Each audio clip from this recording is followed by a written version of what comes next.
2025ல கலிபோர்னியாவை உலுக்கிய 14 வயசு சிறுமி செலஸ்டி மாயமான வழக்க பத்தி நாம இப்போ டீட்டெயிலா பார்க்க போறோம். முதல்ல இது சாதாரணமா காணாம போன வழக்குன்னு தான் நினைச்சாங்க. ஆனா இதுக்கு பின்னாடி இருந்த உண்மை ரொம்பவே கொடூரமானது. பல மாசங்களா பதற்றத்தோட நடந்த தேடுதலுக்கு பிறகு நெஞ்ச பதற வைக்கிற ஒரு சோகமான உண்மை வெளியில வந்துச்சு. போலீஸ் விசாரணையில செலஸ்டியோட அந்த ரகசிய ஆன்லைன் வாழ்க்கை பத்தி தெரிய வந்ததும் கேஸோட திசையே மொத்தமா மாறிடுச்சு. டேவிட் ஆந்தனி பர்க் இந்த இளைஞன் கூட தான் அந்த சிறுமி பல வருஷங்களா ஆன்லைன்ல ரகசியமா பேசிட்டு இருந்திருக்கா. வெளியில பார்க்க ரொம்ப சாதாரணமானவ மாதிரி இருந்த அவனுக்குள்ள இவ்வளவு கொடூரமான ரகசியங்கள் இருந்ததை யாருமே எதிர்பார்க்கல. இதுக்கு மேல இந்த ரகசியத்தை மறைக்க கூடாதுன்னு செலஸ்டி முடிவெடுத்தப்போதான் கதையில ஒரு பெரிய ஆபத்தான திருப்பம் ஏற்பட்டுச்சு. நம்ம உறவை வெளியில சொல்ல போறேன்னு அவ கொடுத்த இந்த ஒரு வார்னிங் அவளோட உயிரையே பறிக்கிற அளவுக்கு போயிடுச்சு. உண்மை தெரிஞ்சா தன்னோட பேரு எதிர்காலம் எல்லாம் நாசமாயிடும், ஜெயிலுக்கு போயிடுவோன்னு பர்க் ரொம்பவே பயந்து நடுங்கிட்டான்.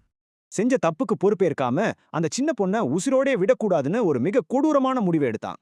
தான் மாட்டிக்க கூடாதுங்கிற அந்த சுயநலமான பயம் பர்க்க ஒரு திட்டமிட்ட கொலைகாரனா மாத்திடுச்சு.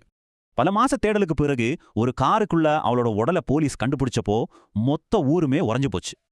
இந்த ஒரு கண்டுபிடிப்பு தான் சாதாரண மிஸ்ஸிங் கேஸ அதிகாரப்பூர்வமான ஒரு கொலை வழக்கா உடனே மாத்துச்சு. ஒரு 14 வயசு பொண்ண இவ்வளவு கொடூரமா கொல்ற அளவுக்கு அவனுக்கு அப்படி என்னதான் நோக்கம் இருந்துச்சு?